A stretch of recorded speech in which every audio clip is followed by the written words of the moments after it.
이 더위가 참 안 꺾여요. 예, 참 고생이 많습니다. 그래서 이럴 때는 억지로라도 웃어야 합니다. 예, 그래서 유머, 성경 넌센스 퀴즈를 한번 좀 여러분들에게 내려고 합니다. 이게 평소 같았으면 좀 상품도 좀 준비하고 뭐 이러면 좋을 텐데, 수요 예배는 좀 이렇게 편한 마음으로 우리가 그렇게 좀 주고받으면 좋겠다는 생각이 들어요. 유머니까 진지하게 생각하지 마시고 재밌게 그냥 편안한 마음으로 퀴즈 하나 3개 낼 테니까 한번 맞춰보시면 좋겠어요. 넌센스 퀴즈예요. 성경에서 가장 빨리 왕이 된 인물이 누굴까요? 좋습니다. 예. 자, 그러면 시험 보면 모두 100점 맞는 성경의 인물은 누구게요? 오! 누구시? 미리암이에요, 미리암. 다니엘 이런 건 너무 진지하고요. 진지하게 접근하지 마시란 말이에요. 예. 그럼 마지막, 아이를 원하는 부부가 가장 좋아하는 성경은 어딜까요? 그럴 줄 알았어요. 하나가 더 있어요. 뭘까요? 예? 아가서. 그럴듯합니다. 근데 대답은 그게 아니에요. 에베소서랑 하나가 더 있어요. 뭐게요? 정답은 뭐냐? 에스라. 예. 여러분, 우리 모든 성도에게는 꿈이 있는데요. 그것은 바로 좋은 교회의 꿈이에요. 앤디 스탠리라고 하는 신학자가 말하기를, 예수님은 세상의 희망이고 교회는 그 희망을 세상에 전하는 수단이다. 이렇게 말을 합니다. 자, 그 말은 무슨 말이냐? 곧 교회가 병들고 무너지면 세상에 대한 희망과 소망도 사라진다는 것을 의미하는 것이죠. 여러분, 이 교회라는 단어의 헬라어가 에클레시아예요. 근데 이 에클레시아의 뜻은 무엇이냐면 하나님으로부터 부름받은 신자들의 공동체, 신자들의 모임이라는 뜻이에요. 자, 그러니까 이 교회라는 개념에는 건물은 없어요. 건물은 교회 개념이 아니에요. 여러분, 아까 에클레시아, 즉 하나님께로부터 부름받은 신자의 모임이라 그랬어요. 다시 말하면 교회란 뭐냐면, 교회의 본질은 여러분 한 사람 한 사람이 모여서 그게 교회가 되는 거예요. 여러분이 곧 교회라는 것이죠. 여러분, 결국 이 좋은 교회가 된다는 가장 중요한 조건은 뭐냐? 물론 건물도 있으면 좋죠. 좋은 시설도 좋습니다. 그러나 좋은 교회가 되기 위한 절대적인 조건은 뭐냐면, 여러분 한 사람 한 사람이 좋은 성도가 되면 그 좋은 성도가 모여서 그것이 바로 좋은 교회가 되는 것이죠. 그런데요, 제가 참 안타까운 사람들이 어떤 사람들이냐면, 그러니까 입으로만 좋은 성도 노릇하는 분들이에요. 아무것도 하지 않아요. 교회 안에서 구경꾼 노릇하면서 입으로만 교회가 이래야 돼 저래야 돼. 우리 교회는 이게 문제고 저게 문제야. 여러분, 입으로야 좋은 교회 100개도 만들 수 있고 1000개도 만들 수 있어. 그러나 좋은 교회는 입으로 세워지는 게 아니죠. 오늘 이 교회 구성원을 이루고 있는 우리 한 사람 한 사람이 좋은 목사, 좋은 장로, 좋은 권사, 좋은 집사, 좋은 성도가 될 때 바로 그 좋은 성도들의 모임을 통해서 하나의 좋은 교회가 탄생할 수가 있는 것이죠. 그래서 오늘 말씀을 통해서 그럼 우리가 어떻게 해야 좋은 성도 그리고 좋은 교회가 되어질 수 있을까? 우리가 그것을 오늘 한 2가지만 함께 좀 나누기를 소망하는 것입니다.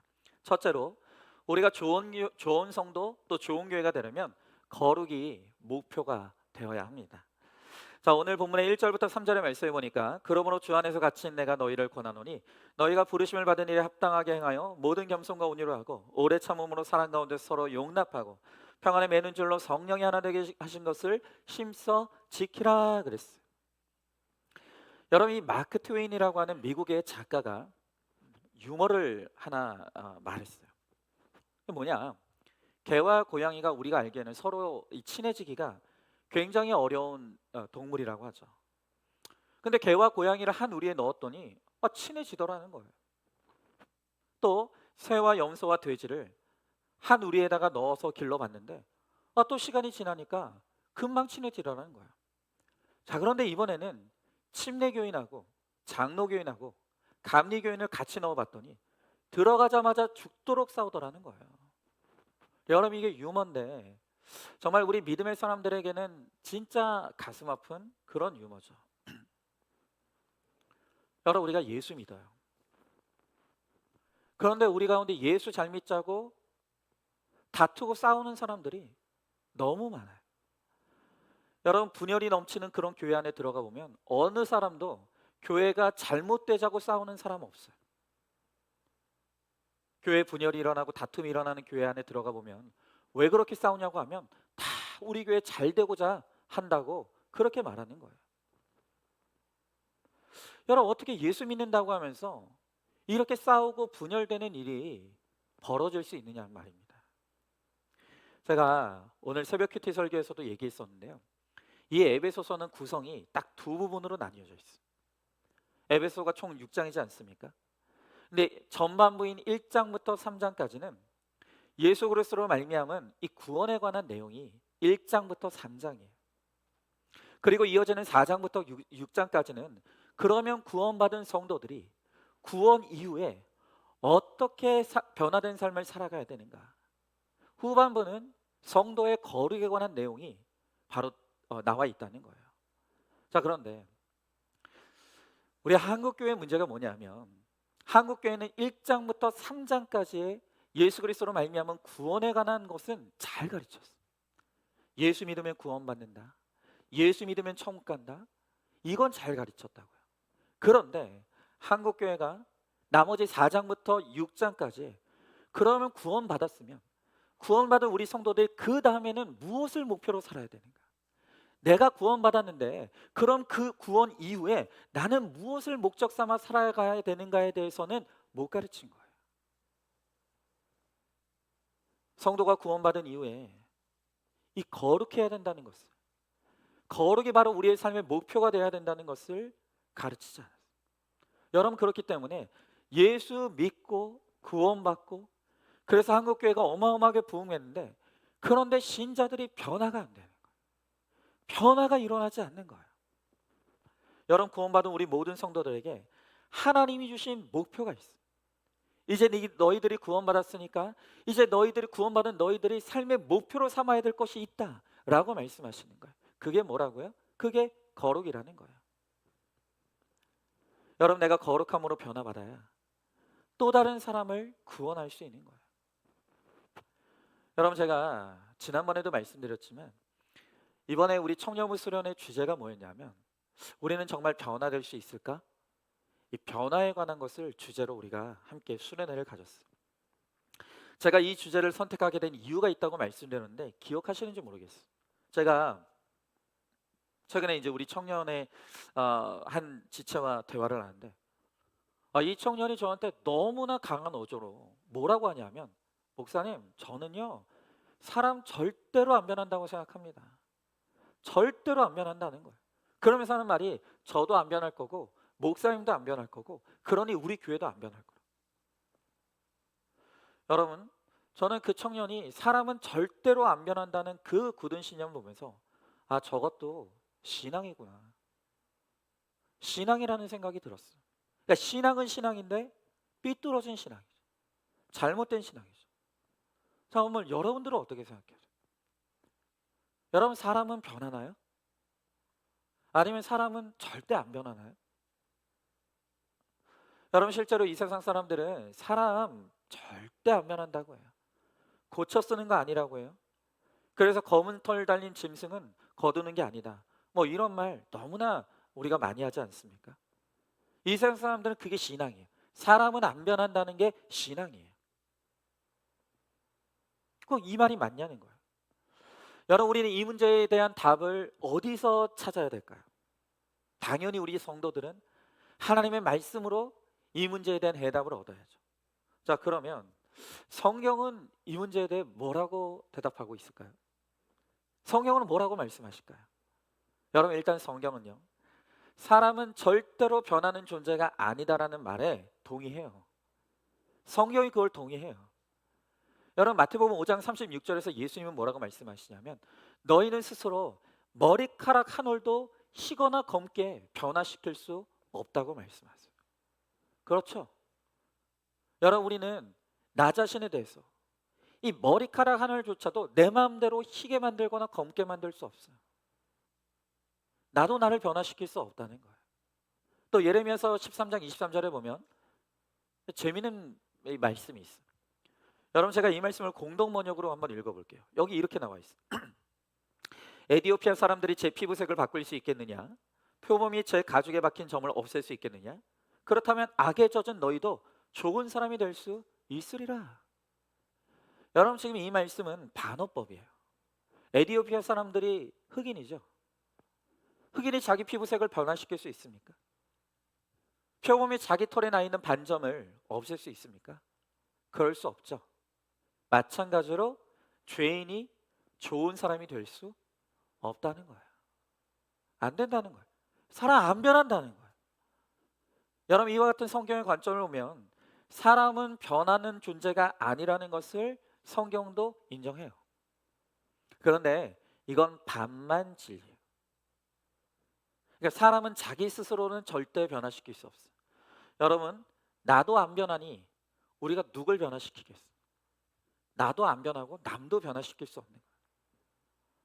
자, 그런데 이건 인간이 그렇다는 거예요. 그럼 하나님은 어떨까요? 하나님은 인간을 변화시킬 수 있을까요? 그렇죠. 여러분, 인간은 자기 자신도 변화시킬 수 없고 남도 변화시킬 수 없어요. 그런데 그 어려운 인간의 변화를 이루어내시는 분이 하나님이시라는 거예요. 하나님과 그분의 말씀에는 능력이 있어요. 바로 그 능력이 절대로 변하지 않는 사람을 변화시키게 만든다.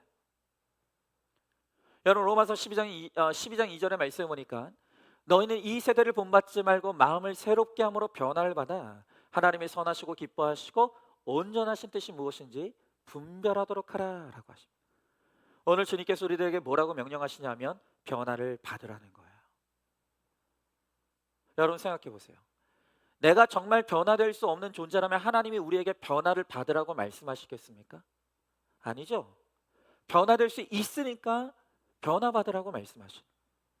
또 고린도전서 5장 17절의 말씀에 보니까 그런즉 누구든지 그리스도 안에 있으면 새로운 피조물이라. 이전 것은 지나갔으니 보라 새 것이 되었도다라 그래요. 자, 오늘 이 말씀을 보면 우리가 그리스도 안에 있으면, 우리가 예수님을 우리의 구세주와 주인으로 영접하고 그분이 우리 가운데 임하게 되면, 그가 우리 안에 임하게 되면 어떤 일이 일어난다고요? 새 것이 된다. 새 것이 될 것이 아니에요. 이미 새 것이 되었어요. 성경이 그것을 우리들에게 말씀하고 계시는 거예요. 여러분, 사람은 나도 변화시키지 못하고 남도 변화시키지 못해요. 그러나 하나님과 그분의 말씀이 우리를 변화시킬 수 있다고 말씀하신다면 그게 맞는 거죠. 그럴 수 있는 거예요. 자, 그런데 문제는 뭐냐면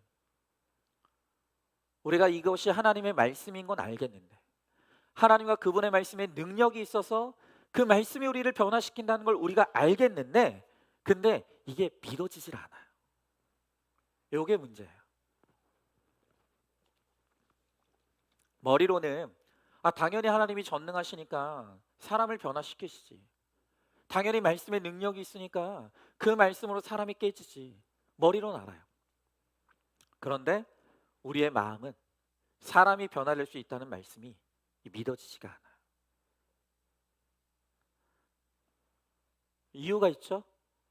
왜 우리가 머리로는 사람이 변화될 수 있다는 걸 알겠는데 우리의 마음으로는 사람이 변화될 수 있다는 것에 대한 이 의심과 불신이 가득할까요?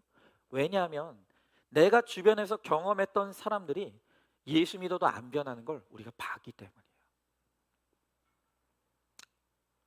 예수 믿어도 안 변하는 사람들을 너무 많이 봤어요. 여러분, 그 대표적인 사람들이 누군지 아십니까? 엄마, 아빠요. 여기 계신 분들이요.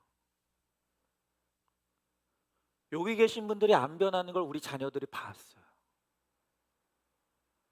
그러니까 하나님 안에서 사람은 변할 수 있어라는 말을 안 믿어요. 여러분, 그 다음에 우리가 누가 안 변하는 걸 보냐면 교회 안에서 목사님, 장로님, 권사님, 집사님, 소위 말해서 예수 잘 믿는 사람들이 안 변하는 걸 봤어. 그리고 사람이 안 변하는 걸 우리가 어디서 봤냐면 내가 사회생활하면서 봤던 그 직장에서 만난 그 사장 장로님, 부장 안수 집사님. 권사님들은 주로 세상에서 무슨 직급 가지고 있죠? 하여튼 권사님들. 여러분 그 사람들 가만히 보니까 분명히 교회 열심히 다니고 되게 신앙생활 열심히 하고 다니는 것 같은데, 그런데 안 변하더라는 거예요.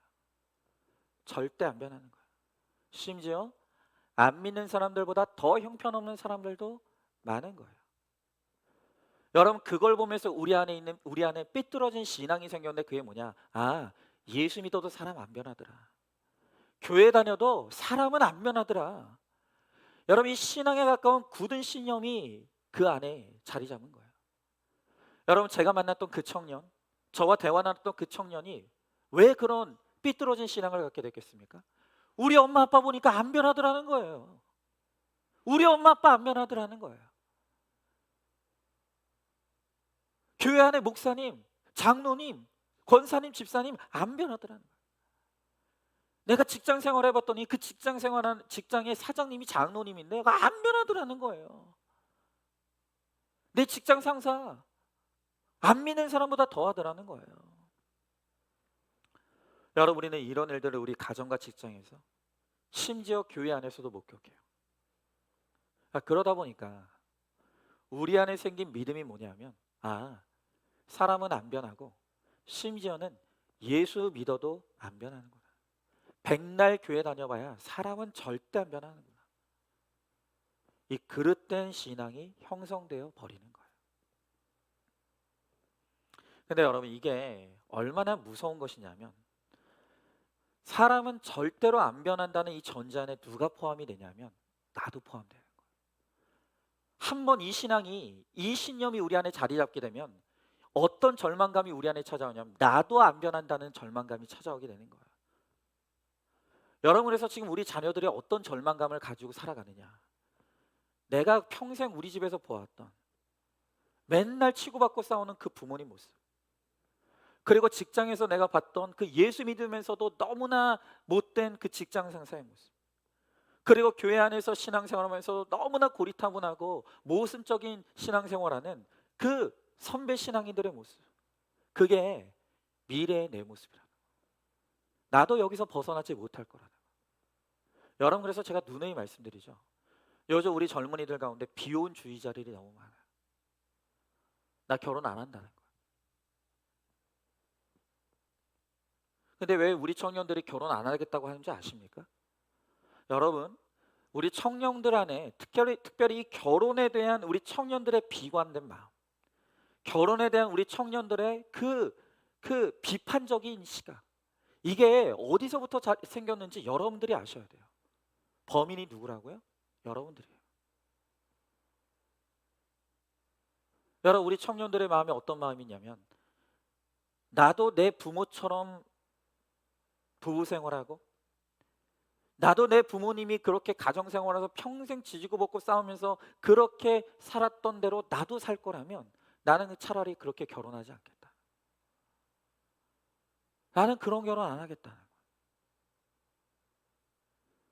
여러분 내 부모의 부부생활, 내 부모님의 그 가정생활, 예수 믿으면서도 맨날 치고받고 싸우고, 예수 믿어도 맨날 돈돈거리고, 예수 믿어도 하나도 안 변하는 내 부모님의 결혼생활, 가정생활을 보면서 우리 청년들의 마음에 절망감이 찾아왔다고. 결혼 안 한다는 거예요. 여러분 그렇기 때문에 정말 우리가 변화될 수 있는가 없는가는 이 매우 중요한 문제예요. 이게 우리 자신에게만 중요한 것이 아니라 내가 정말 변화될 수 있느냐 없느냐는 우리 다음 세대의 구원이 달려있는 문제고, 무엇보다도 우리 교회가 좋은 교회가 될 수 있느냐 없느냐, 여러분 이 문제가 지금 여기에 달려있다는 거예요. 여러분 그런데 오늘 우리가 읽은 본문 또한 이 문제에 대한 명확한 답을 주고 있다는 거예요. 오늘 성경이 우리들에게 뭐라고 합니까? 예수를 우리의 구원자로 믿고 영접하여 그 마음에 모신 모든 성도는 반드시 변화될 수 있고 반드시 변화돼야 된다는 거예요. 반드시 변화돼야 된다는 거예요. 여러분 어떻게 변화된다고 말씀하십니까? 오늘 2절 다시 읽어보면 모든 겸손과 온유로 하고 오래 참음과 사랑 가운데 서로 용납하고 평안에 매는 줄로 성령이 하나 된 것을 힘써 지키라 그랬어요. 무슨 말입니까? 예수를 믿으면, 예수의 생명이 우리 가운데, 예수의 진리가 우리 가운데 임하면 교만했던 자가 겸손해진다는 거예요. 혈기 충만했던 자들이 온유해진다는 거예요. 인내가 없던 자들이 오래 참게 되고요, 무정했던 자들이 사랑하게 되고요, 한 사람도 품지 못하는 자들이 용납하게 되고, 날마다 분열하는 자들이 하나됨을 이루는 역사가 일어나게 된다라고. 오늘 이러한 변화가 예수 믿으면 일어나게 된다고. 그리고 이런 변화가 반드시 일어나야 된다고 오늘 성경은 우리들에게 그렇게 말씀하고 계시는 거예요. 여러분, 이렇게 예수 그리스도를 나의 구세주로 영접하고 믿는 우리 한 사람 한 사람이 거룩한 새 사람이 되기를 힘쓰고 변화될 때 그 한 사람 한 사람이 모여서 그 좋은 교회가 되는 거예요. 바로 그 한 사람이 우리 가정에 들어가면 그 가정이 좋은 가정이 되고요, 바로 그 예수 그리스도로 말미암아 변화된 한 사람이 목장에 들어가면 그 목장이 좋은 목장이 돼요. 예수 그리스도로 변화된 그 한 사람이 이 교회에 있으면 그 교회가 그 사람 때문에 좋은 교회가 되는 것이죠. 여러분, 우리가 신앙생활하면서 아주 심각하게 오해하는 것이 하나가 있어요. 그게 뭐냐? 우리가 생각할 때 이 세상에서 사는 모습과 천국에 사는 우리의 모습이 다를 것이라고 생각하는 거예요. 그러니까 이런 거죠. 내가 세상에서는 맨날 치고받고 싸웠지만 천국 가면 안 싸우게 될 거라. 또 내가 이 세상에서는 이런저런 죄를 지으며 살아갔지만 천국 가서는 이제는 죄 안 짓고 살 거라는 거예요. 그리고 내가 이 세상에서는 매우 우울하고 슬프게 살았지만 천국 가서는 기쁘게 찬송을 부르며 살 것이라고 생각하는 거예요. 그런데 여러분, 그렇지 않아요. 세상에서 사는 모습과 천국에서 사는 나의 모습이 다를 것이라고 생각하는 거 완전한 오해예요. 여러분, 우리가 여기서 사는 그대로 천국 가서 사는 거예요. 천국에서 사는 것이 지금 여기서 사는 거예요. 여러분, 여기서 내가 그렇게 살지 못하는데 천국에 가서 그렇게 사라지지 않는 거예요. 여러분, 마태복음 7장 27절에서 예수님이 뭐라고 하시냐면, 입으로 주여 주여 하는 자들이 천국 가는 것이 아니라 하나님의 뜻대로 행하는 자라야 천국에 간다고 하세요. 무슨 말입니까? 여기서 천국처럼 살아야 천국에 가서도 천국을 살 수 있다는 거예요. 이미 이 땅에서 천국의 삶을 사는 사람들이 나중에 천국으로 들어간다는 거예요. 여러분, 지금 우리가 살고 있는 이 땅의 시간은 어떤 시간이냐면 천국의 삶을 준비하고 연습하는 시간이에요. 그러니까 이 땅에서의 삶이 따로 있고 천국의 삶이 따로 있는 게 아니에요. 지금 이 땅의 시간은 우리 신자들에게는 어떤 시간이냐면 우리가 가게 될 그 천국의 삶을 준비하고 연습하는 시간이에요. 그래서 이 땅에서 우리가 천국의 삶을 살아가기 위해서 거룩한 삶을 배우고 훈련하고 연습하는 거예요. 이 땅의 시간은 천국 갈 준비하는 시간이에요. 여러분, 준비 안 된 사람은 천국 못 가요. 못 간다고요. 여러분, 생각해 보십시오. 어떤 분은 예배 드리는 게 지옥 같은 분들이 있어요. 예배 시간이 오면 막 온몸이 뒤틀려요. 막 죽을 것 같아요. 여러분, 그런 분들을 천국에 데려다 놓으면 거기가 좋을까요? 왜요? 천국은 24시간 예배하는 곳인데. 그러면 그분은 여기서도 지옥이고 천국 가도 지옥인 거예요. 그러니까 천국의 삶이 따로 있고 이 땅의 삶이 따로 있지 않아요. 우리가 이 땅에서 어떤 삶을 사는가를 보면 이 사람이 구원받았는지 구원받지 않았는지 그거 알아요. 여러분, 이 땅에서 지옥 같은 삶을 살잖아요. 이 땅에서 입으로 예수 믿는다고 하는데 입으로는 주여 주여 하는데 안 믿는 자들보다 더 지독하게 살고 더 죄짓고 살고 이렇게 사는 사람이 천국 갈까요? 그렇지 않다고요. 그게 우리의 삐뚤어진 신앙이라고요. 여러분, 이 땅에서 천국을 사는 사람, 이 땅에서 말씀대로 사는 것을 즐거워하고 이 땅에서 거룩한 삶을 사는 것을 기뻐하고 이 땅에서 하나님의 기쁨이 나의 기쁨이 되는 사람이 그 사람이 천국에서도 그러한 삶을 사는 거예요.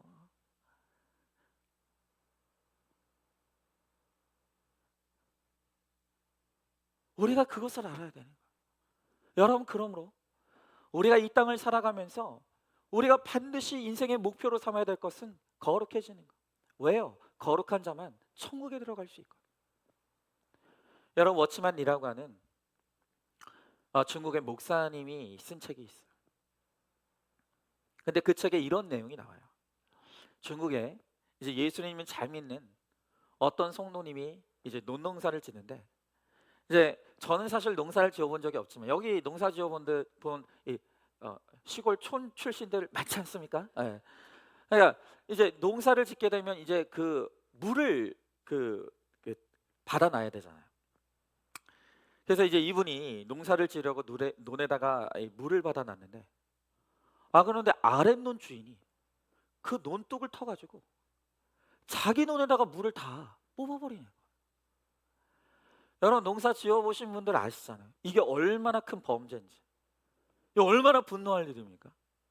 그래도 이분이 예수 믿는 사람이니까 마음을 가다듬고 논둑을 다시 보수하고 다시 자기 논에다가 물을 받았어.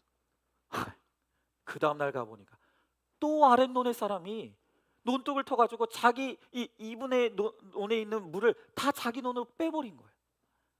분노가 치밀러 올라서 견딜 수가 없어. 하나님께 기도했습니다. 하나님, 도저히 못 참겠습니다. 이건 아니잖아요. 하나님, 이런 경우에는 싸워야 되는 거 아닙니까?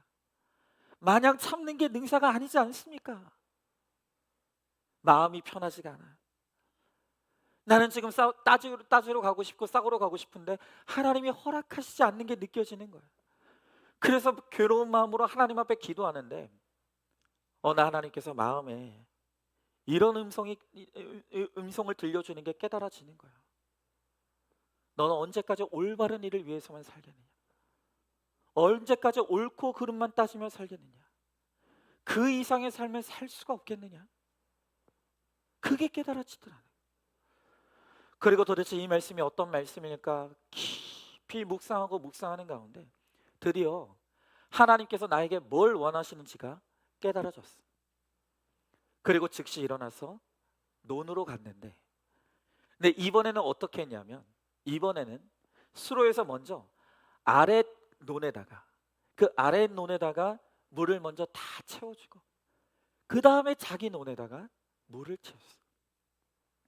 근데 그 다음날 그 아랫논의 주인이 통곡을 하며 이 사람한테 달려왔어. 그러면서 이 사람이 들려주는 이야기가 기가 막힌데 뭐라고 하냐면 자기가 지금 몸이 너무 아프다는 거야. 온몸에 힘이 없다는 거야. 근데 농사를 지어야 되겠는데 이 물을 댈 힘이 없다는 거야. 여러분, 그러면 농사를 못 지면 굶어 죽잖아. 그러니까 이 사람이 생각할 때 내가 그냥 이렇게 아파서 시름시름 앓다가 굶어 죽거나 내가 남의 물 빼서 맞아 죽든 어차피 죽는 거 마찬가지니까 그냥 논둑을 터서 남의 물을 훔쳐왔다는 거야. 2번이나 그랬으니 이제 윗논의 주인이 나한테 쫓아와서 나를 때려 죽이겠지. 각오하고 기다리고 있는데 안 와요. 그래서 논으로 나가보니까 이게 웬일이에요? 자기 논의 물을 윗논의 주인이 다 채워놓은 거야. 내가 자기 논의 물을 다 빼갔는데 오히려 나의 논에다가 또 물을 채워 넣어준 거야. 이 사람한테는 기적이 일어난 거야. 그러면서 그 아랫논의 주인이 말하기를, 어떻게 이럴 수 있냐고. 내가 당신이 하나님을 믿는 사람인 줄 알았지만 정말 당신이 정말 하나님을 믿는 사람인 줄 내가 이제 알았다고. 그리고 당신이 믿는 그 하나님 나도 믿고 싶다. 그리고 세례를 받았다. 여러분, 그 일화가 이 워치만 리 목사님의 책에 그렇게 기록되어 있어요.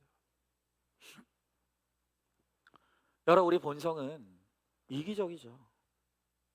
누구나 다 악해요. 남이 나에게 복수를 하면 그냥 갚아주는 게 아니라 몇 배로 되돌려주는 마음이 있어요. 그게 우리의 본성이에요. 그런데 여러분, 예수님이 우리 가운데 임하시고 말씀이 우리 가운데 역사하면 우리가 본성대로 살지 못하게 돼요. 더 이상 내가 하고 싶은 대로, 내 감정대로, 내 성질대로, 내가 하고 싶은 대로 절대로 그렇게 살지 못해요. 여러분, 예수의 생명이 나에게 임했어요. 예수의 능력이 나에게 임했습니다. 말씀이 내 안에 머물러요. 그러면 어떤 일이 일어난다고요? 내 죄악된 본성이 파괴되기 시작하는 거예요. 내 죄악된 본성이 제어되기 시작하는 거예요. 그리고 사람이 변화되기 시작하는 거예요. 그것이 오늘 말씀에 우리들에게 가르쳐주는 내용이에요. 교만했던 우리의 본성이 겸손하게 변화되는 거예요. 혈기충만했던 우리의 본성이 온유해져 가는 거예요. 성급하고 인내하지 못했던 우리가 오래 참게 되고, 단 한 사람도 온전히 사랑하고 품지 못했던 내가 사랑하게 되고 용납하게 되고, 평안에 매는 줄로 성령이 하나 되게 하신 것을 힘써 지키, 하나님을 위해 하나됨을 위하여서 나를 드리고 바치는 오늘 이 본성의 변화가 우리 가운데 일어나게 된다는 거예요. 여러분, 정말로 내가 예수를 진실로 영접하고 예수 생명이 나에게 임했는데 사람이 변화되지 않는다? 여러분, 그런 일이 일어나지 않아요. 여러분, 오히려 예수 믿고도 안 변화되는 게 그게 기적이에요. 그런 일은 일어날 수 없어요. 여러분, 그러므로 오늘 여러분들이 스스로 한번 여러분 스스로를 잘 판단해 보십시오. 내가 정말 예수 믿은 지 오래됐어. 나는 틀림없이 내가 예수 믿으며 살아온다고 생각했어. 그런데 내가 나를 봐도 변화되지 않아. 내가 나를 봐도 예수 믿기 전과 예수 믿은 후에 내 모습이 하나도 변화된 게 없어요. 여러분, 그러면 여러분의 구원 여부를 심각하게 점검해 봐야 돼요. 왜요? 그럴 리 없거든요. 그럴 수 없거든요. 예수의 생명이, 예수의 능력이, 말씀의 능력이 우리 가운데 임했는데, 그런데 우리가 변화되지 않는 일은 절대로 일어날 수 없다는 거예요. 여러분, 다시 말씀드립니다. 나는 나를 변화시킬 수 없어. 우리에게 그런 힘이 없어. 나도 나를 변화시킬 수 없고 내가 남도 변화시킬 수 없어요. 그러나 절대로 변하지 않는 나를 변화시키시기 위해서, 절대로 깨지지 않는 나를 깨트리시고 나의 본성을 변화시키기 위해서 주님이 우리 가운데 오셨어요. 그 일을 하기 위해서 주님이 우리 가운데 찾아오셨고, 주님이 우리 가운데 역사하시고, 주님이 오늘도 우리를 위해서 부지런히 일하고 계신다는 거예요. 여러분, 그러므로 오늘 이 땅을 살아가는 동안 하나님의 자녀가 된 우리의 인생의 목표는 명확해요. 우리의 인생의 목표는 거룩한 사람으로 변화되는 거예요. 변화되는 거예요. 변화되지 않는 성도는 성도가 아니에요. 여러분, 나를 거룩하게 변화시켜 주시는 하나님의 은혜와 능력을 믿으십시오. 그 은혜를 의지하십시오. 그리고 그 은혜를 힘입어 오늘 말씀처럼 겸손하여지기를, 온유해지기를, 오래 참게 되기를, 사랑할 수 있게 되기를, 용납하게 되기를, 하나 되기를 힘쓰십시오. 그러면 주님께서 반드시 거룩을 몸부림치는 오늘 거룩한 그런 사람으로 변화되기를 원하는 나에게 주님 반드시 역사하시고 도우셔서 반드시 우리의 변화는 일어난다. 여러분, 그렇게 내가 거룩한 하나님의 사람으로 변화돼요. 날로 좋은 사람이 될 때, 날로 착한 사람이 될 때, 여러분, 나를 통해서 내가 있는 내 가정이 좋은 가정이 되고, 내가 있는 우리 목장이 좋은 목장이 되고, 내가 있는 우리 교회가 나 때문에 좋은 교회가 되는 반드시 그 역사가 오늘 우리 가운데 일어나게 될 줄로 믿습니다. 두 번째로, 우리가 좋은 성도, 좋은 교회가 되기 위해서는 작은 예수 되는 것이 우리의 또 다른 목표가 되어야 합니다. 자, 오늘 본문의 13절, 15절 말씀해 보니까 우리가 다 하나님의 아들을 믿는 것과 아는 일에 하나가 되어 온전한 사람을 이루어 그리스도의 장성한 분량에 충만한 데까지 이르리니 오직 사랑 안에서 참된 것을 하여 범사에 그에게까지 자랄지라 그는 머리니 곧 그리스도라 그랬습니다. 자, 제가 앞에서 구원받은 우리 모든 성도의 그 다음 목표는, 인생의 목표는 거룩이라고 말씀드렸습니다. 자, 그런데 우리는 그럼 거룩이 도대체 뭐냐 이거예요. 여러분, 우리가 거룩이라는 것은, 거룩이란 뭐냐면 한마디로 말하면 우리가 예수님처럼 되는 거예요. 작은 예수가 되는 거예요.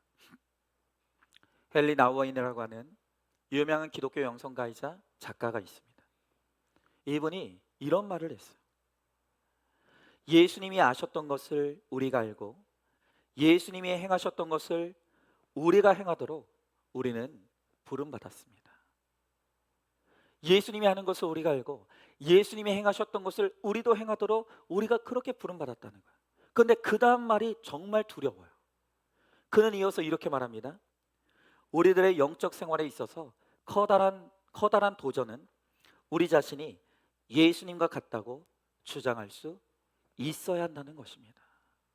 여러분, 우리가 신앙생활하면 할수록 우리 스스로가 내가 정말 예수님과 같다고, 그리고 나를 보는 다른 사람들이 나를 바라보면서 당신을 보면 정말 예수님 보는 것 같다고, 당신을 보니까 예수님이 어떤 분이신 줄 알 것 같다는, 여러분, 우리가 그런 이야기를 들을 수 있어야 된다는 거예요.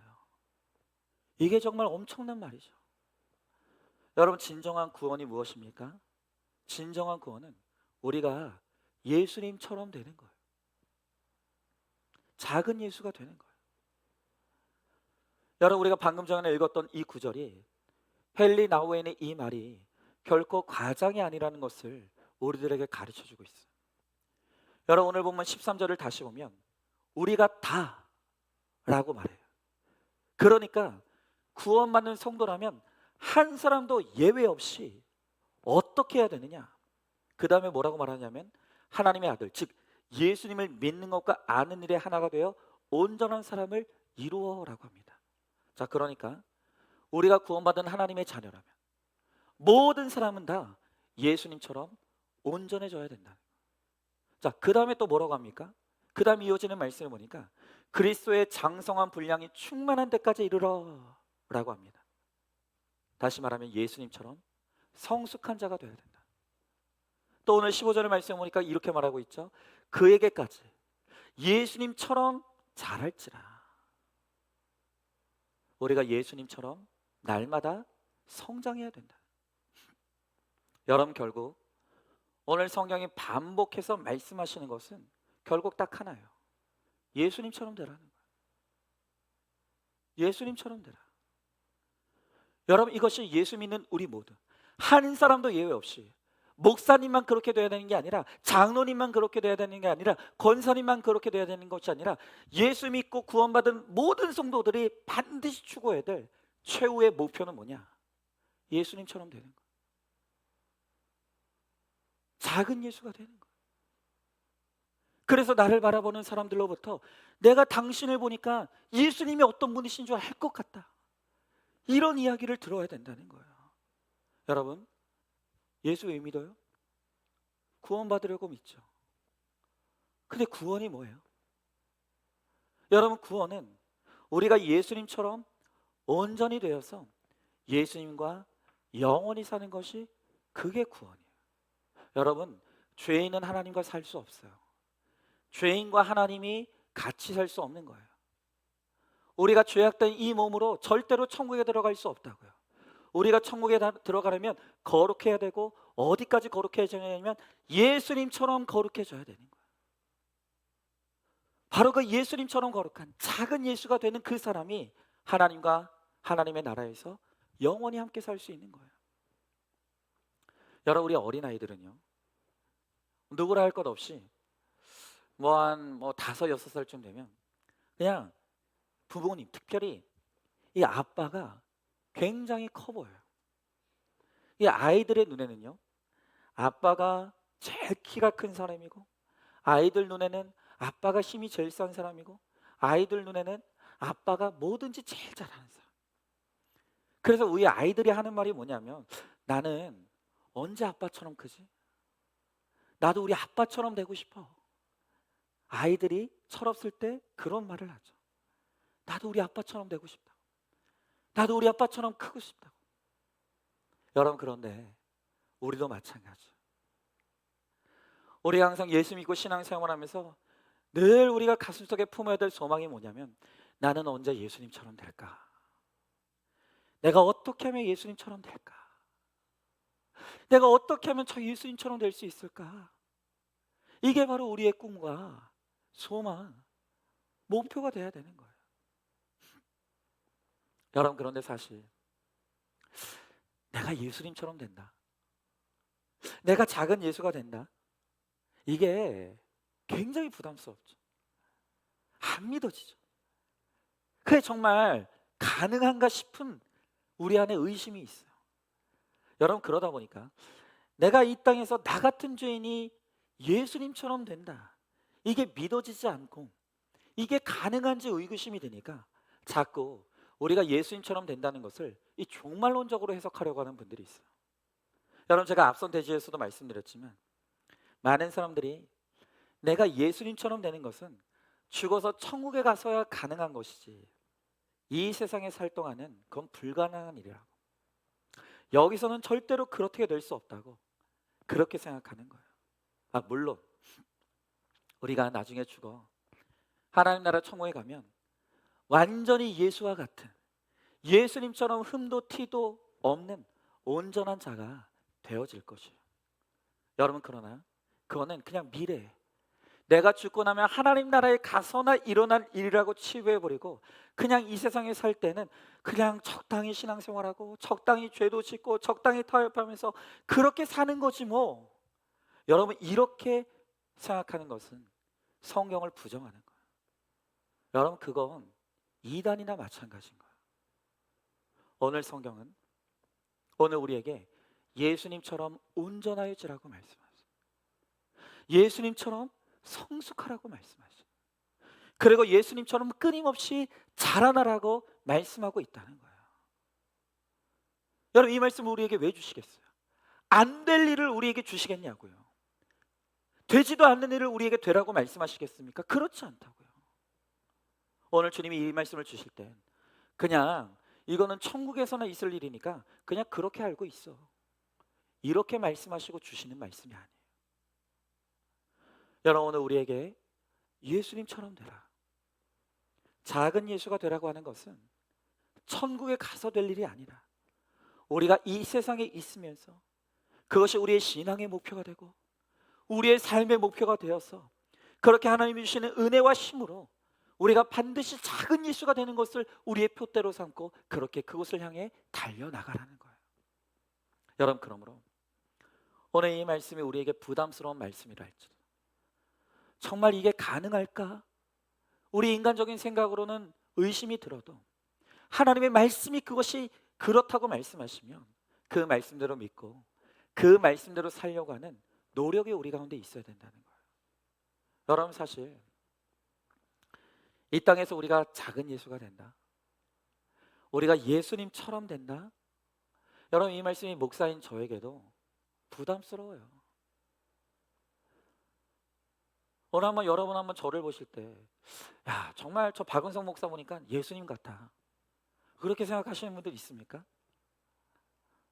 하여튼 맨날 침묵이죠 뭐. 하여튼 그렇지 않을 거예요. 물론 여러분들이 그래도 목사니까 나보다 믿음은 좀 그래도 좀 낫겠지 라고 생각하시겠지만, 저 박은성 목사를 보면 예수님 같아, 저 박은성 목사를 보니까 예수님처럼 예수님을 보는 것 같아, 아마 그런 마음 안 드실 거예요. 어려운 일이에요. 저도 알아요.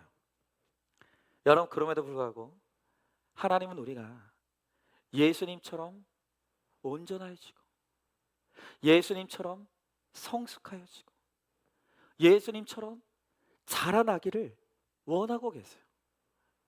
여러분, 이렇게 하나님께서 우리에게 예수님처럼 되기를, 작은 예수가 되기를 바라시는 것은 너무나 당연한 거죠. 여러분, 왜 그렇습니까? 하나님이 우리 아버지시잖아요. 우리 아버지시니까, 우리가 하나님의 자녀니까. 여러분, 부모라면 당연히 자녀를 향한 최고의 소원과 소망을 갖고 있는 건 당연한 거예요. 여러분, 사실 우리의 본성은요, 사촌이 잘 되면 배가 아파요. 그죠? 사촌이 아니라 피부친 형제가 땅을 사도 배가 아픈 게 그게 우리 심리예요. 우리는 남이 잘 되는 꼴을 못 봐요. 그냥 그게 우리예요. 그런데 그런 악한 우리라고 할지라도 이 세상에 유일하게 나보다 더 잘 되기를 진심으로 바라고 진심으로 기뻐하고 진심으로 그렇게 되었을 때 진실로 축하하고 감사할 수 있는 대상이 딱 하나가 있어요. 그게 누굽니까? 자식이죠. 자식이. 다른 사람은 절대 기뻐할 수 없어. 다른 그 누구도 나보다 잘 되는 꼴을 우리는 보지 못해요. 그러나 유일하게 자식만큼은 나보다 더 잘 되고, 나보다 더 온전하게 되고, 나보다 더 높이 올라가고, 그것을 진심으로 기뻐하고 감사하는 것이 그게 부모의 마음이에요. 여러분, 부모는 자식에게 내가 가질 수 있는 최고의 소망을 가져요. 내가 가질 수 있는 최고의 기대를 가지는 거예요. 여러분, 자녀가 부담을 느끼든 안 느끼든 그건 상관 있는 게 아니에요. 부모기 때문에 자녀에 대해서 최고의 소망을 품는 건 그거 당연한 거죠. 그런데 여러분, 하나님도 마찬가지. 하나님이 구원하시고 우리를 하나님의 자녀로 삼으셨어요. 그런데 우리의 부모이신 하나님이 우리 보고 2등 인간, 3등 인간이 되라고 하시겠습니까? 여러분, 우리에게 품고 있는 하나님의 기대는 뭐냐면 최고의 기대예요. 하나님은 우리에 대해서 최고의 소망을 품고 계세요. 하나님이 우리에 대해서 하나님이 가질 수 있는 최고의 소망과 기대를 가지고 계시는데, 바로 그 기대와 소망이 뭐라고요? 우리가 예수님처럼 되는 거예요. 작은 예수가 되는 거예요. 여러분, 하나님께서 나 같은 죄인에게 이런 소망을 품고 계시고 이런 기대를 품고 계시며 내가 반드시 그렇게 될 수 있다고 하시는 오늘 이 말씀에 여러분들은 감사해야 되는 거예요. 여러분들은 감격하셔야 되는 거예요. 여러분, 그렇다고 내가 지금 작은 예수가 된다는 것이 정말 그야말로 하나도 흠이 없이 완벽한 인간이 지금 당장 돼야 된다는 걸 의미하는 게 아니에요. 여러분, 비록 지금은 내가 흠이 많고 티가 많을 수 있어. 그러나 분명히 조금씩 나의 삶의 작은 부분들이 점점 예수님을 닮아가는 그 과정을 이루어가면 바로 그 사람이 예수님처럼 되는 거예요. 바로 그 사람이 작은 예수가 되어져 가는 거예요. 여러분, 정말 실제로 우리 주변에 너무 멀리 가지 말고 실제로 우리 주변에 보면 정말 점점 예수 닮아가는 것을 느껴요. 정말 예수님처럼 되어가는 사람들이 있어요. 여러분, 제가 죄송하지만 별거 아닌 건데 제 자랑을 좀 하려고 해요. 진짜 별거 아니에요. 여러분, 이번에 이제 청년부 수련회를 갔지 않습니까? 근데 이제 청년부 수련회를 가면서 차를 타고 이렇게 가는데, 이제 오랫동안 저를 알고 지켜본 한 청년 한 명이 저에 대해서 되게 이걸 뭐 재밌다고 해야 되는지 뭐 하여튼 그게 무슨 말을 하냐면, 이 청년이 목사님이 예전과 지금을 비교했을 때 이 청년이 하는 말이면 제 눈빛이 변했다는 거예요. 눈빛이. 그래서 그래 다른 것도 아니고 눈빛이 변했다고 하니까 웃기잖아요. 그러니까 도대체 네가 볼 때는 내 눈빛이 어떻게 변했냐 그랬더니, 이 청년이 하는 말이 뭐냐, 예전에는 목사님 눈빛이 흐리멍텅했다는 거예요. 요즘 애들은요 이게 필터가 없어요. 어른한테 그 눈이 흐리멍텅했다는 거예요. 동의가 전혀 안 돼요. 내가 그렇게 흐리멍텅한 사람이 아닌 것 같은데요. 어쨌든 그 청년이 보기에는 제 눈빛이 과거에는 그랬대요. 그래서 제가 지금은 어떻게 변했냐 그랬더니 제 눈빛에 깊이가 생겼다는 거예요. 깊이가 생겼다는 거예요. 제 믿음의 깊이만큼 제 눈빛에 그 깊이가 느껴진다. 여러분, 큰 게 아니에요. 여러분, 그 눈빛이라는 게 뭐 그렇게 대단하겠어요? 근데 그 청년에게서는 별거 아니고 대단한 건 아닐지 모르겠지만 저의 눈빛에서 예전과는 다른 믿음 때문에 보여지는 그 눈빛을 봤다는 거예요. 그럼 여러분, 저는 작은 예수가 되어가는 게 맞죠. 맞죠. 근데 여러분, 그 청년들이 제 아내에 대해서도 이야기합니다. 재밌었어요. 그 청년들이 뭐라고 하냐면, 제가 예전에 이제 제 아내를 이제 아내와 결혼하겠다고 교회에 데리고 왔었어요. 근데 청년들이 그때 있었던 일을 얘기해 주면서 뭐라고 하냐면 자기들은 그때 당시에 이 결혼을 다 반대했다는 거예요. 왜 그러냐고 하니까 제 아내의 인상이 그때 당시 제 아내의 인상이 그 청년들 표현이 뭐냐면 목사님 잡아먹을 인상이다라는 거예요. 아니 요즘 애들 하여튼 이게 거침이 없어요. 그때 당시에 제 아내 표정이 저 박은성 목사님 잡아먹겠다. 눈은 고양이처럼 치켜 올라가 있고 표정은 뭔가 딱딱하게 굳어 있고 너무 드세 보이더라는 거예요. 그래서 청년들이요 그때 당시에 뒤에서 뒷담화를 그렇게 했대요. 야 목사님이 맨날 우리한테는 어 결혼할 대상자는 믿음 보고 결혼해라. 오직 믿음으로 결혼해라 그랬으면서 저 박은성 목사님 저거 사모님 얼굴 보고 결혼했다고. 분명히 결혼하면 사모님한테 잡아먹힐 거라고. 그 자기들끼리 그렇게 이야기를 했다는 거예요. 그런데 그 청년들이 하는 말이 뭐냐면 지금 인상이 너무 변했다. 예전에 그렇게 그 치켜 올라갔던 그 눈은 뭐라고 표현했죠? 내려가고, 예. 그리고 그 딱딱하게 굳어있던 그 표정이 풀어지고 얼굴이 예전에 그 얼굴이 아니라는 거예요. 근데 제 아내는 집에 와서 그러는 거예요. 내 눈이 치켜 올라갔던 눈이 내려간 건 살이 쪄서 살이 쪄서 중력 때문에 내려간 거라고 막 그러는 거예요. 자기 비하가 심해 하여튼. 예? 근데 여러분 제가 살아보면 알잖아요. 제가 제 아내랑 살잖아요. 제 아내가 이런저런 상처가 많은 사람이에요. 그러다 보니까 정말 저랑 결혼할 그 초창기만 해도 얼마나 사람에 대한 불신과 경계심이 가득했는지 몰라요. 그러니까 늘 얼굴은 경직돼 있고 늘 사람은 경계하고 누구도 사람은 믿으면 안 된다는 그런 그 마음의 경계심 때문에 그게 얼굴에 다 드러나는 거예요. 얼마나 그렇게 얼굴이 딱딱하게 굳어져 있으면 저 목사 잡아먹을 여자라고 막 그런 얘기가 나왔겠어요. 웃으세요. 괜찮아요.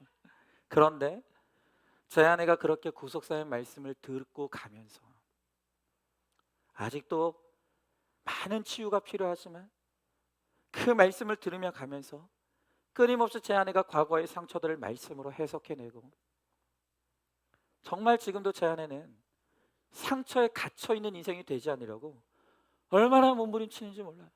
제가 옆에서 보면 눈물겨울 정도예요. 정말 그 상처가 얼마나 뿌리 깊은지 아직도 뿌리의 끝이 보이질 않아요.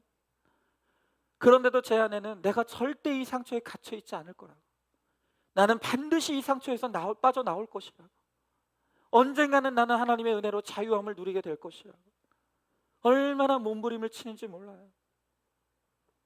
여러분 그렇게 주 안에서 몸부림을 치니 왜 변화가 안 되겠어요? 어떻게 변화가 안 되겠습니까? 물론 아직도 더 잘하고 더 성장해야 되겠지만 분명히 그 거룩한 몸부림이 얼굴로 드러나는 거예요. 여러분 저는 확실히 믿어요. 살이 쪄서 중력 때문에 눈이 내려간 게 아니에요. 네? 은혜로 변했어요. 그 긴장했던 얼굴이, 딱딱한 얼굴이 풀어지는 거예요. 여러분 저는 제 아내의 모습 속에서 작은 예수가 되어져가는 모습을 봐요. 예수님처럼 되어져가는 모습을 저는 분명히 목격하고 있는 거예요. 여러분 하나님이 우리를 기대하고 있다고요. 내가 하나님의 자녀이기 때문에, 하나님이 우리의 부모님이시기 때문에 하나님이 우리 모두에 대한 기대를 가지고 있어요. 최고의 기대를. 그런데 우리를 향한 하나님의 그 최고의 기대와 소망이 뭐라고요? 우리가 예수님처럼 되는 거예요. 작은 예수가 되는 거예요. 여러분 마지막으로 우리가 이렇게 하나님의 기대와 소망대로 예수님처럼 되고 작은 예수가 되려면 여러분 세 가지를 꼭 명심하시길 바라요. 첫 번째는 우리의 인생의 최종의 목표가, 최종의 표대가 바로 작은 예수가 되는 것임을, 내가 예수님처럼 되는 것임을, 반드시 내가 예수님처럼 될 수 있다는 것을 한시도 잊지 않는 거예요. 맞아, 나는 예수님이 돼야 돼. 내가 작은 예수가 될 거야. 나는 예수님처럼 될 거야. 오늘 이 기대와 소망을 한시도 버리면 안 된다. 기도할 때나 말할 때나 혼자서 고백하는 거. 주님, 내가 예수님 닮기 원합니다. 내가 예수님처럼 되기 원합니다. 내가 작은 예수가 되기 원합니다. 그것이 나의 눈빛으로 드러나고, 나의 얼굴로 드러나고, 나의 입술의 말을 통해 드러나고, 나의 삶의 작은 행동과 표정을 통해서 하나님 그것이 드러나길 원합니다. 그리고 두 번째로, 우리가 작은 예수가 되기 위해서는 순종하기 쉬운 작은 것부터 순종을 이루시라는 거예요. 여러분, 제발 거창한 목표 잡지 마세요. 우리에게는 그럴 힘이 없어요. 작은 것부터, 우리 작은 것부터. 10번 혈기 냈다면 이제 5번 혈기 내는 거. 작은 거. 그것이 어떤 일이든 간에 하나님께서 우리들에게 순종하라고 말씀하시면 작은 것부터 우리가 실천하고 순종하며 나가죠. 거기서부터 우리가 작은 예수가 되는 첫걸음이 시작되는 거예요. 그리고 세 번째로, 여러분, 우리가 작은 예수가 되기 위해서는 말씀을 지킬 수 있을 때까지 배우는 거예요. 여러분, 내가 말씀을 안다고 하면서 순종이 안 됩니까? 그건 죽은 지식이에요. 내가 양육받고 훈련받았는데 아직도 변화되지 못합니까? 여러분, 그 지식은 부도수표예요. 여러분, 이제 하반기부터 양육이 시작되죠. 어쩌면 그렇게 여러분들은 양육을 안 받으시려고 하는지 모르겠어요. 여러분, 내가 배우지 않고 가르침 받지 않고 양육받고 훈련받지 않았으면서 내가 변화되기를 기대하지 마세요. 여러분, 변화에는 반드시 치러야 될 대가가 있어요. 말씀을 배워야 되는 거예요. 말씀으로 훈련받아야 되는 거예요. 여러분, 그러나 오늘 여러분들 가운데 이미 40주 양육 다 통과하신 분들 있죠? 이런 분들 아마 마음속에 나는 40주 양육 다 받았으니까 나는 이제 받을 양육이 없다고 생각하시는 분들이 있을 거예요. 그렇지 않아요. 여러분, 내가 과거에 양육 받았을 때는 뭔가 깨달음이 있었을 거예요. 순종하려는 몸부림도 있었을 거예요. 그런데 시간이 지나고 가니까 그때 내가 깨달았던 그 깨달음의 감격 약해진 분들이 있어요. 그 변화의 몸부림 약해진 분들이 있어요. 그럼 여러분, 다시 배워야 돼요. 40주 양육 받았으면 끝이 아니에요. 내가 알긴 알았는데 깨지지 않아요. 내가 분명히 훈련 받았는데 변화되지 않아요. 그러면 여러분, 그 지식은 헛거예요. 다시 배워야 되는 거예요. 지킬 때까지 배워야 되는 거예요. 여러분들 가운데 말씀을 들으면서, 설교를 들으면서 교만한 분들이 있어요. 맨날 그 말씀이 그 말씀이야. 아유, 또 그 말씀이야? 또 그 얘기야? 근데 여러분, 저는 오늘 여러분들에게 묻고 싶어요. 그날이 그 말씀이 그 말씀이고 내가 어떤 말씀 하는지 다 알고 다 알았는데 여러분, 그 말씀으로 변화됩니까? 여러분들이 맨날 그 말씀이 그 말씀이라고 하는 그 말씀에 여러분들은 변화되고 있냐는 거예요. 아무리 말씀을 들어도 변화되지 않는다면 여러분은 그 말씀을 또 들어야 되는 거예요. 다시 들어야 되는 거예요. 언제까지요? 내가 그 말씀을 지킬 수 있을 때까지, 내가 그 말씀에 순종할 때까지 귀에 못이 박히도록 같은 말씀을 듣고 또 듣고 양육하고 훈련받아야 돼요. 여러분, 저는 정말 하나님 앞에서 거짓 없이 진실하게 여러분들에게 말씀드릴 수 있는 건 뭐냐면, 제가 큐티 목회를 시작한 이래로 저는 단 한 번도 내 죄를 보는 큐티를 쉬어본 적이 없어요. 회개를 쉬어본 적이 없어요. 그리고 제 죄를 깨달았으면 그 깨달은 말씀으로 순종하려는 몸부림을 이제까지 치면서 왔어요. 한 번도 그것을 쉬어본 적이 없어요. 내가 멈추는 순간 우리 교회도 멈춘다는 절박한 심정이 있기 때문에 저는 단 한 번도 큐티를 쉬어본 적이 없고, 말씀으로 내 죄를 보며 회개하는 것을 쉬어본 적이 없고, 내가 말씀으로 깨달은 죄가 있다면 그것을 정말로 회개하며 내가 순종하고 적용하는 이 몸부림을 저는 쉬어본 적이 없어요. 그래서 분명히 말씀드릴 수 있는 건, 작은 변화지만 저는 분명히 예수님처럼 변해가고 있어요.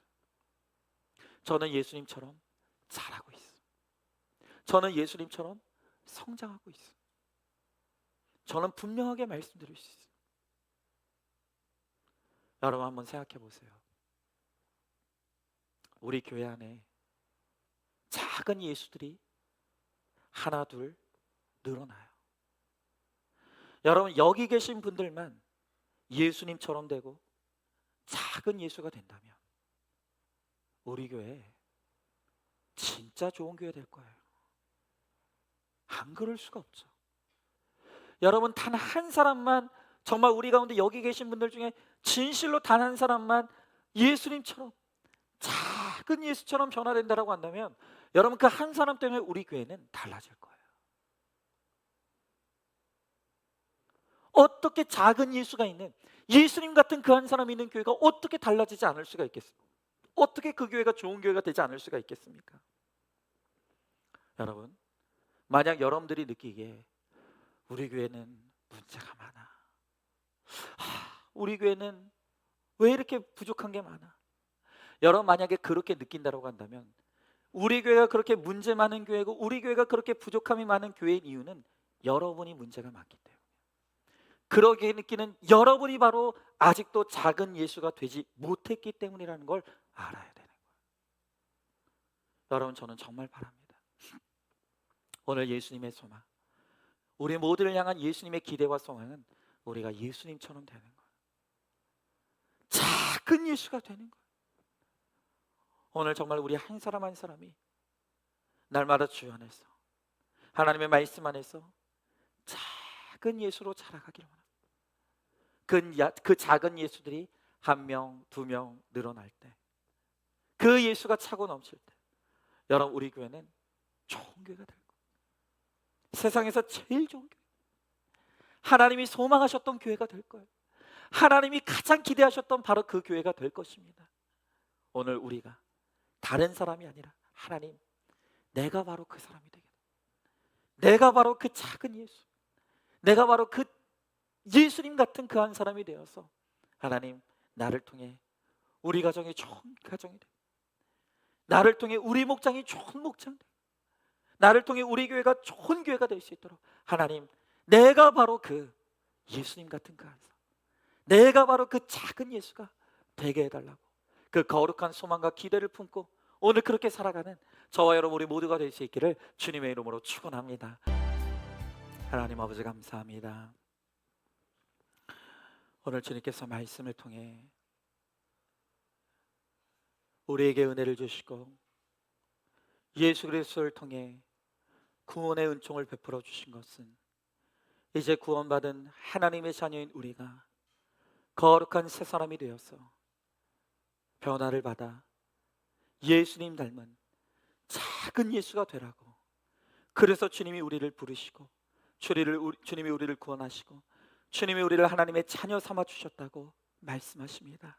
하나님, 그러나 우리가 내가 예수 믿어 구원받은 것만 기뻐하고 감사했지, 구원받은 내가 어떻게 살아야 되는지, 내가 무엇을 목적으로 삼고 내가 무엇을 목표로 삼고 살아야 되는지 몰랐습니다.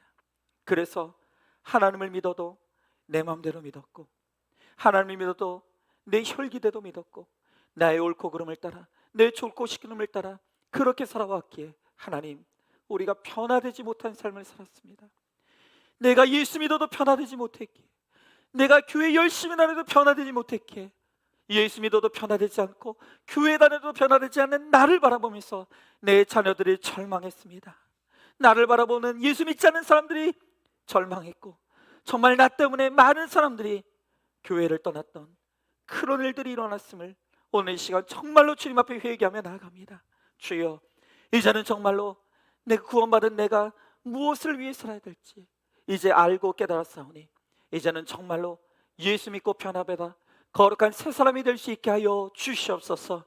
그리고 정말로 이제는 우리가 작은 예수 되기를, 예수님 닮은 작은 예수가 되기를 우리가 주님 안에서 몸부림치며 하나님 그렇게 살아갈 수 있도록 우리 가운데 함께하여 주시옵소서. 그리하여서 나를 바라보는 모든 사람들마다 당신을 보니 예수님을 보는 것 같다고, 당신을 보니 예수님이 살아계시는 게 맞다고, 정말 나를 통해서 예수님이 증거되어지고 예수님이 선포되어지고 나를 바라보는 모든 사람들마다 정말 나를 통해서 구원의 역사가 이루어질 수 있도록 주님, 우리가 예수님 닮은 작은 예수가 될 수 있도록 우리와 함께하여 주시옵소서. 하나님, 그리하여서 정말 우리 교회 안에 정말 저부터 예수 닮은 목사 되게 하시고, 우리 장로님이 예수님 닮은 장로님 되게 하시고, 우리 권사님들이 예수님 닮은 권사님들이 되게 하시고, 우리 집사님들이 예수님 닮은 집사님 되게 하시고, 우리 모든 성도들이 예수님 같은 성도들이 되었어.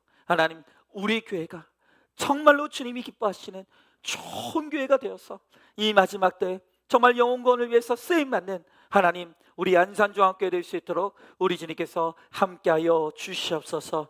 반드시 그렇게 하여 주실 줄 믿사오며 사랑이 많으신 우리 예수님 이름 받들어 기도드리옵나이다. 아멘. 이제는 우리 주 예수 그리스도의 은혜와 하나님의 사랑과 성령의 교통하심이, 이제는 나를 구원하신 하나님의 자녀 삼아주신 하나님의 뜻이 거룩한 새 사람이 되어 예수님 닮은 작은 예수가 되는 것임을 깨달았으니 이제는 정말 나의 온 몸과 마음과 뜻과 정성을 다하여서 예수 닮기를 힘써 나를 통해 우리 교회가 좋은 교회 되며, 그래서 정말 우리 교회가 주님 앞에 쓰임받는 교회가 되기를 소망하는 사랑하는 모든 성도들 머리 위에 이제로부터 영원토록 함께 계실지어다. 아멘.